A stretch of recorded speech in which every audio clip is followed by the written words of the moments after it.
I grew up in Albany, New York, in a cramped apartment that never felt like home. My mother died when I was only 11, and from then on it was just me and my father. But he wasn't a protector. He drowned himself in alcohol, staggering through the door each night with a bottle in his hand, swearing he'd stop every morning and breaking that promise by the afternoon. I learned to cook, to clean, to take care of myself because he couldn't. Neighbors pitied me, teachers shook their heads, but no one could change the fact that I was the daughter of a man who lived more at the bottom of a glass than in reality. I carried that childhood like a weight, but I swore it would not define me. I studied hard, applied to nursing school, and when I finally graduated and walked into Albany Medical Center in my crisp white uniform, I felt my life might finally be my own. That was where I met Michael Reed. He was rushed into the hospital one night with a ruptured appendix, and I was the nurse assigned to his care. When he woke up groggy beneath the harsh lights, the first face he saw was mine. For days afterward, he drifted toward the nurse's station under excuses of water or medication, but really, he just wanted to talk. He told me about his work in finance, his ambitions, and how he had always lived with his mother Margaret after his father's death. Michael seemed polished, dependable, the very opposite of the chaos I had grown up with. When he asked me out, I was hesitant, but he made me feel safe, as if my past no longer mattered. Within a year, we were married. There was no lavish ceremony, just papers signed at City Hall and dinner with a few of his colleagues. For me, it was enough. I was finally someone's wife, finally not alone. But the truth I had refused to face waited for me in Michael's home. His mother, Margaret Reed, was a woman carved from ice. From the moment I stepped through her door with my suitcase and a hopeful smile, she looked me up and down with disdain. She had wanted another wife for her son, someone with pedigree, someone worthy of the Reed name, not a nurse from a broken home. I told myself I could win her over. I cooked, I cleaned, I respected her routines.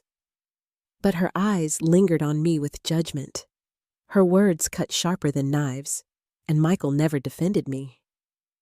When months passed and I didn't become pregnant, her comments turned cruel. "A family without children isn't a family at all," she'd mutter, just loud enough for me to hear.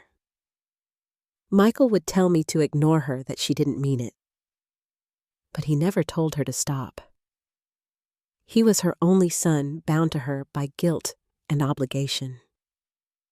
Our apartment became a battlefield disguised as a home. I tiptoed around Margaret's moods, fought silently for Michael's affection, and told myself it would get better. But every day the walls closed in tighter.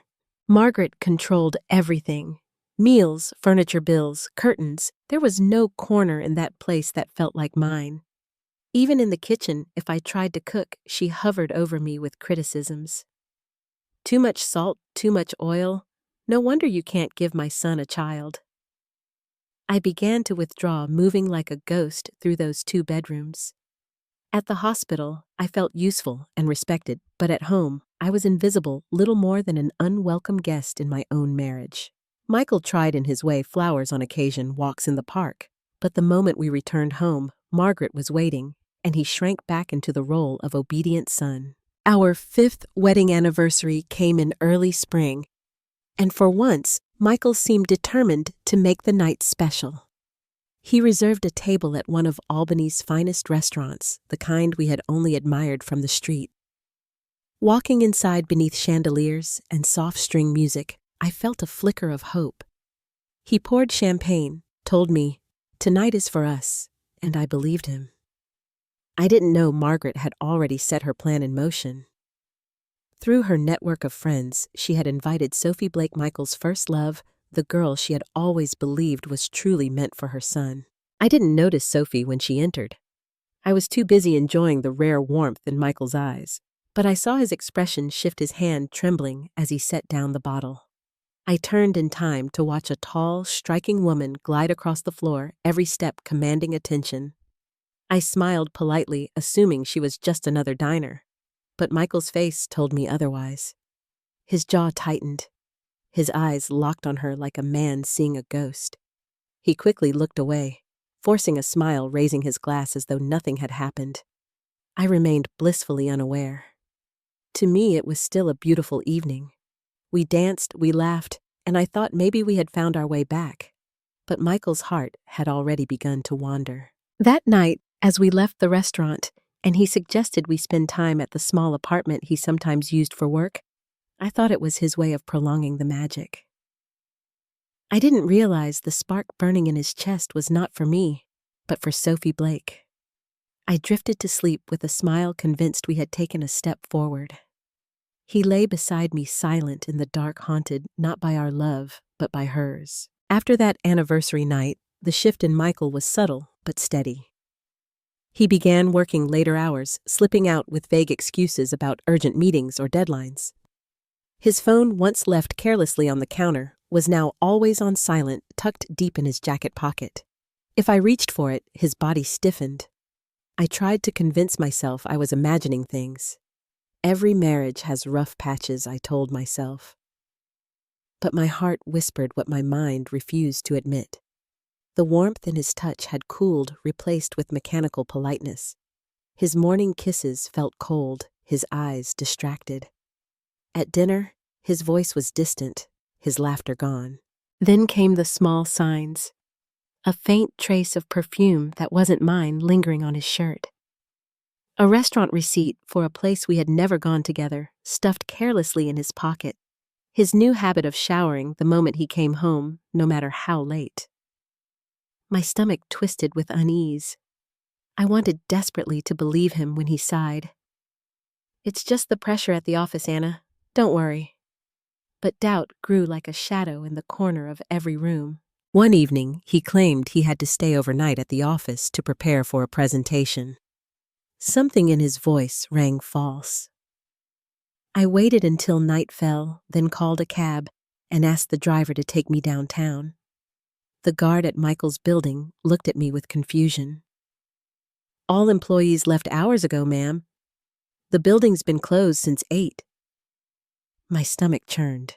I gave the driver another address, the small apartment Michael claimed he sometimes used when work ran late. As we pulled up, I saw lights glowing warmly in the windows. My hands shook as I climbed the stairs. At the door, I hesitated only a moment before knocking. Laughter drifted out. A woman's laugh, confident and familiar. The door opened, and there she stood, Sophie Blake. She wore one of Michael's shirts, buttoned carelessly. Her hair tousled, her smile triumphant. Behind her, Michael appeared barefoot, his hair damp from a shower. The sight nearly knocked the air from my lungs. I couldn't speak. I simply handed him the grocery bag I had been carrying more out of instinct than reason. The silence between us was louder than any scream, and then another voice pierced it. "Margaret." She stepped into view, calm and smug, as if she had been waiting for this moment. "Now you understand," she said coldly. "My son has finally found the woman who can give this family a child. Sophie has always been the right one for him. You were never meant to stay." Her words landed like knives. My throat burned, but no words came. I turned, walked back down the stairs, and somehow found my way to the street. The night air was heavy, pressing against me until I could barely breathe. I don't remember how I got home. I only remember the shattering inside me, the sound of something breaking that could never be mended. The divorce was swift, almost clinical. We had no children, no property to fight over. Michael came alone without Sophie and signed the papers as though closing a business deal. I didn't cry in front of him. My pain had already hardened into something colder. By the time I walked out of the courthouse with my name restored, I was no longer his wife, just a woman discarded, forgotten. I returned to my father's apartment, dragging my small suitcase behind me.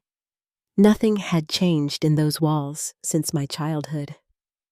Empty bottles cluttered the counters, the air sour with alcohol. He barely looked up when I walked in, so it didn't work out. He grunted. Figures. His words stung, but I was too tired to fight. I told myself I'd stay only until I could figure out a way forward. But then his health began to collapse. Years of drinking finally caught him. One night, he fell on the bathroom floor, pale and shaking. With trembling hands, I got him to the hospital, pleading with the doctors to save him. I juggled shifts at work with hours by his bedside, sleeping in hard plastic chairs, exhaustion weighing me down. I remembered the little girl who once longed for a father who cared. Now, here he was, broken, and I was the only one left to care for him. For a while, it seemed he might improve. My colleague Valentina told me his vitals looked promising, and relief washed through me. But fate had other plans. A new supervisor had taken over the nursing staff, a man determined to root out anyone who wasn't loyal to him. He scrutinized everything, waiting for mistakes. One night, after covering for a colleague who begged me to take her tasks, controlled narcotics went missing. The pills were discovered in my locker. I knew instantly I had been set up. My protests meant nothing. The supervisor summoned me, his expression already hardened. "You can resign quietly," he said, "or we escalate this formally." Numb, I signed the papers, walking out of the hospital for the last time. I felt as though the world itself had turned its back on me. My marriage was gone. My reputation smeared, my career ripped away. Even my father, discharged, but ungrateful, cursed me for trying to limit his drinking, calling me a burden. One evening, as his voice rang out from the living room, I stood at the window, staring at the city lights. Albany had become nothing but ghosts of a broken marriage, a stolen career, a family that had never been mine. The walls closed in like they always had, suffocating me. And so I made the only decision left. I packed a small suitcase, clutched the faintest thread of hope, and walked out of Albany. I had no plan, no destination, only the certainty that I couldn't keep living in ruins. I rode a northbound bus with a single suitcase and the thinnest thread of hope. My mother had once spoken of a small house near Burlington, Vermont, a place where she and her sister played beneath maples that bled red in October. When I stepped off at a windswept stop and walked the last mile, the house waited like a memory left in the rain. The porch leaned hard to one side. Shingles curled like old leaves, and weeds shouldered up through the steps. Inside, dust hung in a bright shaft of winter sun, settling over split floorboards and a sink rusted to the bone. I sank on the stoop and let the truth of it break over me. I had outrun Albany, but not the exhaustion of survival. Then a gentle voice crossed the road. An older woman, neat cardigan, silver hair, pinned back, stood at the fence with kind eyes that felt like a blanket around my shoulders. "You're Veronica's girl, aren't you?" she asked. "I'm Harriet Collins. Come inside, dear." Her house smelled of bread and lavender soap. She set a mug of tea in my hands as if I were a daughter she'd been waiting for. The guest room was made up a quilt, tight as a promise, and when I lay down that night, the silence was clean, not accusing. I slept without dreams. The weeks settled into a rhythm I had never known. Mornings, I helped Harriet feed her hens and sweep her porch. Afternoons, I took a part-time job at the general store, where the bell over the door cheered each customer in and the till sang in small, honest notes. People learned my name without whispering about my past. They brought jars of honey recipes, news about a neighbor's calf. In the evenings, Harriet and I sat on the porch with our mugs watching the hills dim to blue. She told me about the husband she had loved steady and long, the son who had left in a tangle of pride and stubbornness, and the years she had waited for him to come back. I didn't spill all my sorrows. I set them out in careful pieces, and she gathered each one without judgment. When her thin hand patted mine, and she said softly, you're the daughter. I never had something inside me, eased, that had been clenching since childhood. Winter bared its teeth. Harriet's steps shortened, her breath thinned, and she began to tire after simple tasks. I warmed soups, laundered sheets that smelled of cedar, read aloud while the wood stove ticked. One morning, her voice called me close like a bird pulling in its wings. "Anna," she whispered, "I don't want you to be alone. The place across the road should be yours. It's in writing." I protested and cried, but her smile remained tender and stubborn. "You came when I needed you. Let me do the same." A week later, the church on the hill filled with people who knew how to sing grief without making a spectacle of it. I pressed my palm to the casket's cool wood and felt my mother's absence and Harriet's love braid together into something I could carry. He arrived at dusk, breathless from a late flight and too many years of silence. "I'm Daniel Collins," he said, and the last name felt like a bridge we both were afraid to cross. He was taller than I expected, a carpenter's forearms and a travel-weary suit contrition folded into the lines at his mouth. After the service, we found ourselves on Harriet's porch, words coming in fits and starts. He confessed the tangled pride that had kept him away. I admitted that I'd built whole cities out of loneliness. Over the next days, paperwork turned into visits and visits into long conversations where pauses did not feel like failure. He asked about the sagging roof across the road, and when I laughed and called it more ruin than home, he studied it the way a builder studies a wound. "It could be beautiful again," he said. "With work." Work began before spring loosened the frost. We cleared thickets of dead growth until my arms ached and his shirt clung at the collar. He taught me the honest grammar of tools, pry plane. Sand set, listen.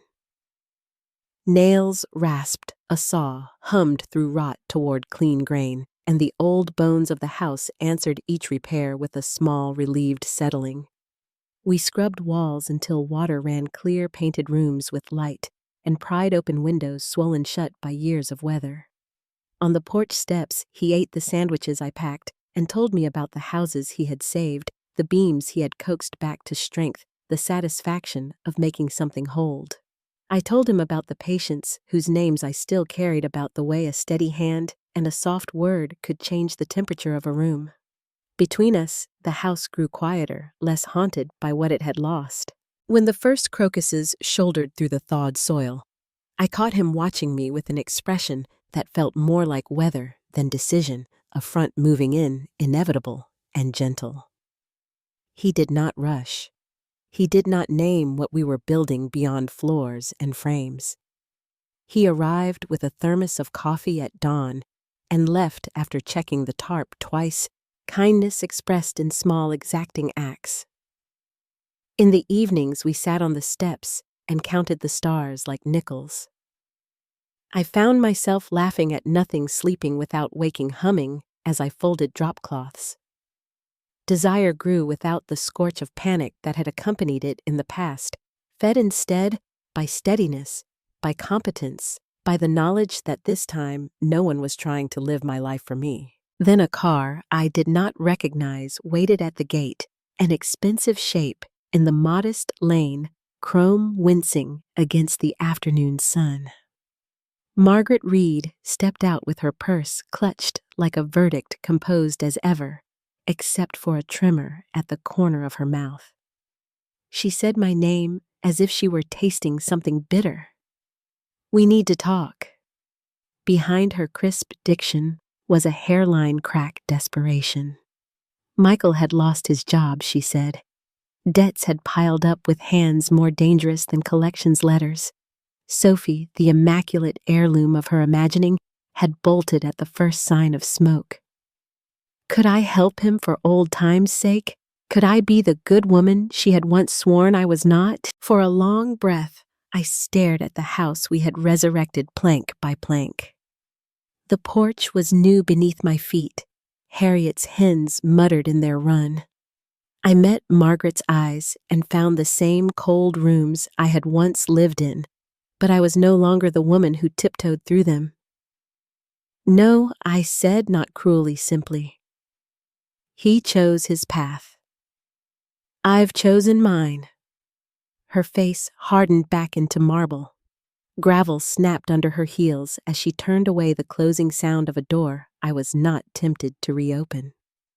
That night, I stood in the doorway of the little kitchen and watched the lamplight pour over the table Daniel had planed smooth as riverstone. The life forming here was quiet, yes, but also stubbornly alive. Outside, peepers stitched a thin silver seam around the dark. For the first time, I let myself believe peace might hold. A week later, I was kneeling in the garden hands buried in the cool soil, when I heard footsteps crunch the gravel behind me. I turned, and there he was. Michael.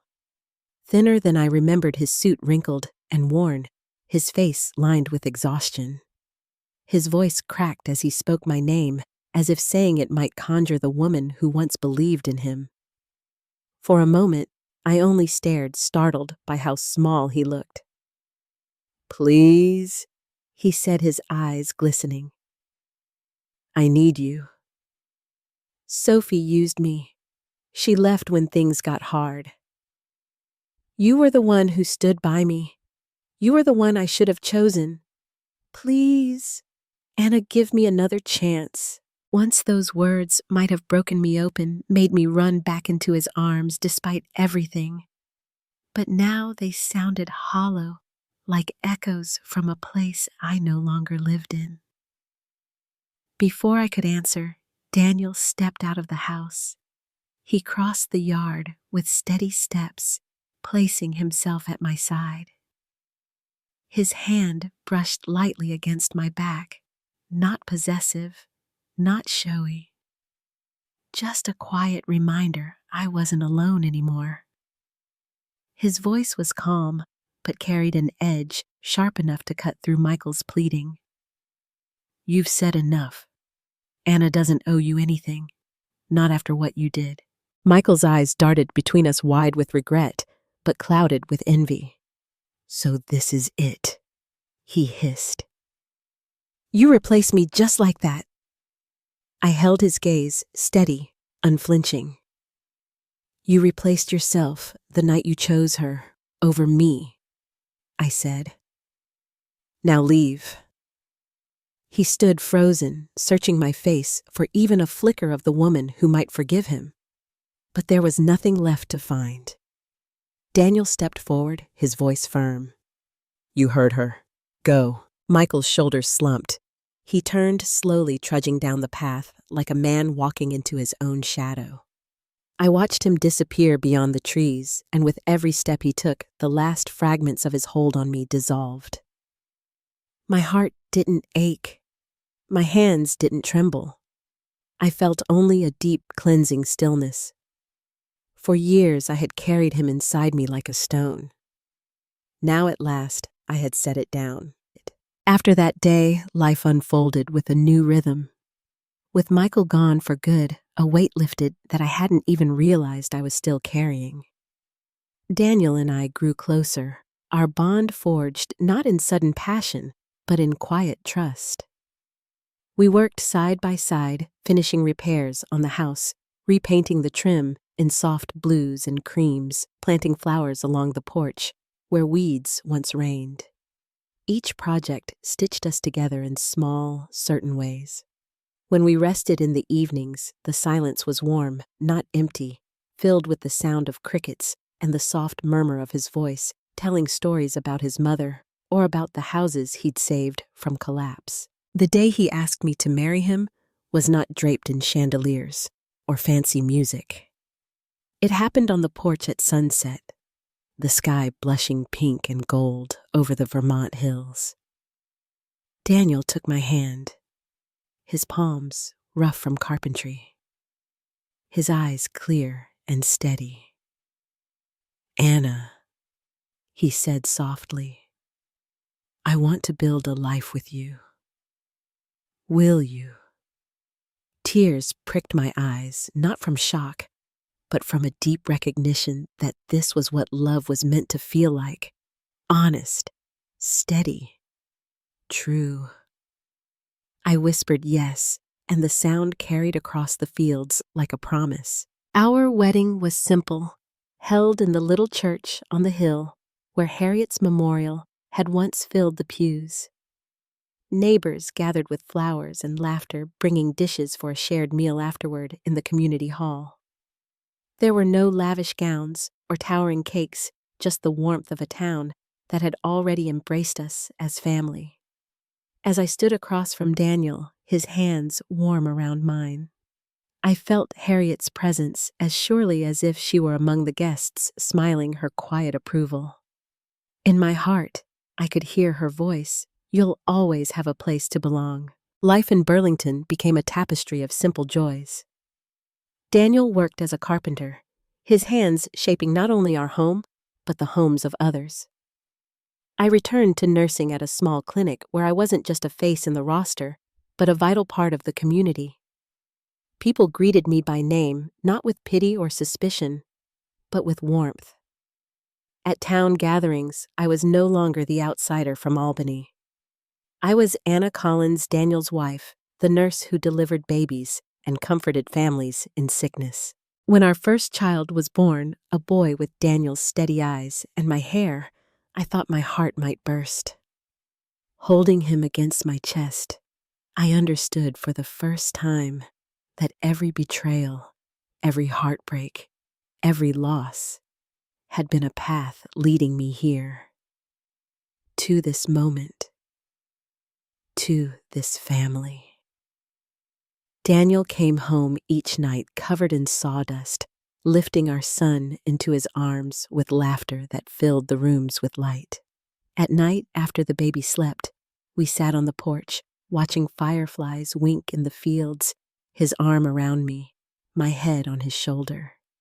The peace I had once thought impossible was now our daily life. The town embraced us fully.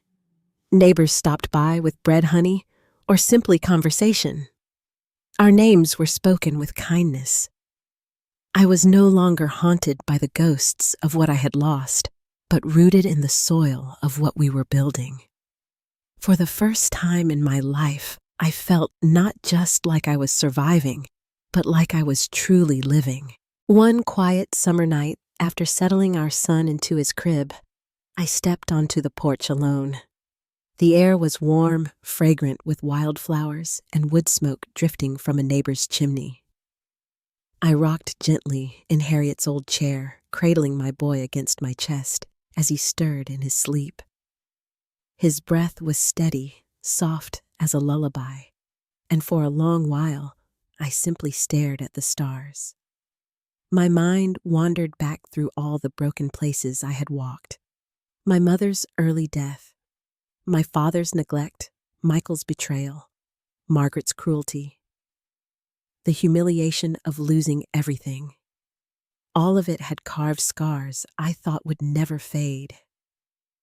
Yet here I was in a place I never expected, holding the life I once thought would never be mine. My thoughts lingered on Harriet. Without her kindness, I would never have found the strength to stay in Vermont. She had offered me more than shelter. She had given me the belief that I could still belong somewhere. Her gift of the house had been more than bricks and wood. It was the seed of a new beginning. I bent my head, whispering into the night, as if she could still hear me. "Thank you, Harriet. You changed everything." The stars blinked in quiet reply, and I felt a peace that ran deeper than words. Life in Burlington became a rhythm I treasured. Days were filled with patients at the clinic who trusted me, evenings with Daniel fixing small things around the house, while our son toddled behind him nights with fireflies stitching light across the fields. We planted a garden together, rows of beans and tomatoes, and I laughed the first time Daniel grumbled about weeds as if they were old rivals. Each season brought its work, but instead of draining me, it filled me with purpose. Even the hardest days with sick patients or sleepless nights with a crying child were colored by gratitude because they were mine to carry. Every so often, shadows from the past flickered. A rumor reached me once that Michael had left Albany altogether, drifting somewhere downstate in search of work. I felt no urge to follow the thread. His story was no longer mine, and for the first time I could think of him without anger, only distance. Margaret's name came up once in a neighbor's conversation, mentioned in passing as a woman whose pride had cost her everything. I let the words pass over me like a chill breeze, and then fade because she too had no place in the life I was building.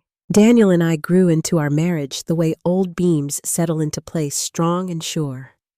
We weren't perfect, but our quarrels ended with laughter, more often than silence, and his hand always found mine when the world felt heavy.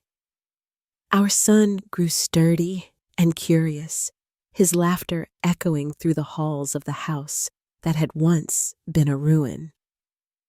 Every time I looked at him, I was reminded that from brokenness can come something whole and new. One evening, years later, I returned to Albany for the first time in a long while. The city looked the same harsh angles, the smell of exhaust, the hum of traffic, but it no longer held me. I walked past the old apartment building where I had once lived with my father. Its bricks were crumbling windows clouded with grime. For a moment, I remembered the little girl staring out those panes, wishing for a life beyond them. I wanted to tell her she would get out, that she would suffer, yes, but she would also survive and bloom. Instead, I simply whispered goodbye and turned my back on the building, walking toward the bus station with light steps. Back in Burlington, the hills rolled green and the air smelled of cut hay. Daniel met me at the gate with our son racing ahead, his arms flung wide. I scooped him up and felt his small heartbeat against mine. In that moment, I knew with absolute certainty that my story was no longer about loss, but about resilience, about choosing love where there had once been only pain. Looking back, I understand now that sometimes life has to break you open to let the light in.